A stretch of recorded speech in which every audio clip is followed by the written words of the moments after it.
વાત કરીએ ખાસ કરીને મેટલ સેક્ટર્સ પર, જેવી રીતે મેં પહેલાં જ વાત કરી કે જે ટેરિફ લગાડ્યા છે જેમાં ખાસ કરીને મેટલ સેક્ટર્સ પર સૌથી વધુ આપણને એક દબાણ જોવા મળી રહ્યું છે, જેમાં સિલેક્ટેડ કંપનીઓમાં વેદાંતા ખાસ ફોકસમાં છે. કારણ કે એલ્યુમિનિયમ્સ પર જે ટેરિફનું જે છે એનું જે ઇમ્પેક્ટ જે છે તે વેદાંતા પર આપણે સૌથી વધુ જોવા મળી શકે છે. એટલું જ નહીં, નાલ્કો, NMDC છે, ત્યારબાદ સેલ જેવા કાઉન્ટર્સ છે, હિન્દુસ્તાન કોપર જેવા કાઉન્ટર્સ છે, તેના પર પણ આપણને એક સારું દબાણ જોવા મળ્યું છે.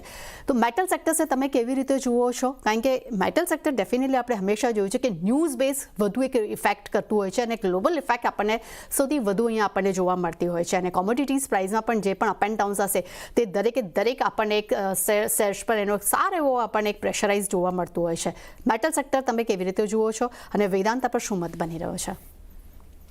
અગર વાત કરીએ વેદાંતામાં તો પ્રાઇસ હાલમાં એક નેગેટિવ ડાયવર્જન્સ જોવા મળી રહ્યું છે એઝ પર MACD ઇન્ડિકેટર, અને પ્રાઇસ અત્યારે હાલમાં એક 200ની એવરેજ ઉપર સપોર્ટ થઈ રહ્યું છે. જો આના બ્રેકડાઉન થશે, મતલબમાં આજનો લો તમને જણાવી દઉં, એક જે છે 409ની આજુબાજુ, જો એના બ્રેકડાઉન થાય છે તો આવનારા દિવસમાં આપણે 350 સુધીના લેવલ પણ જોવા મળી શકે છે વેદાંતામાં. તો હાલમાં વેદાંતામાં કોઈ પણ જગ્યા પર રિવર્સલ યા બ્રેકઆઉટ જોવા નથી મળી રહ્યા. તો એક પ્રોપર ડાઉન ટ્રેન્ડ જોવા દેખાઈ રહ્યું છે. તો એક આ લેવલનું વોચ આઉટ કરવું રહેશે.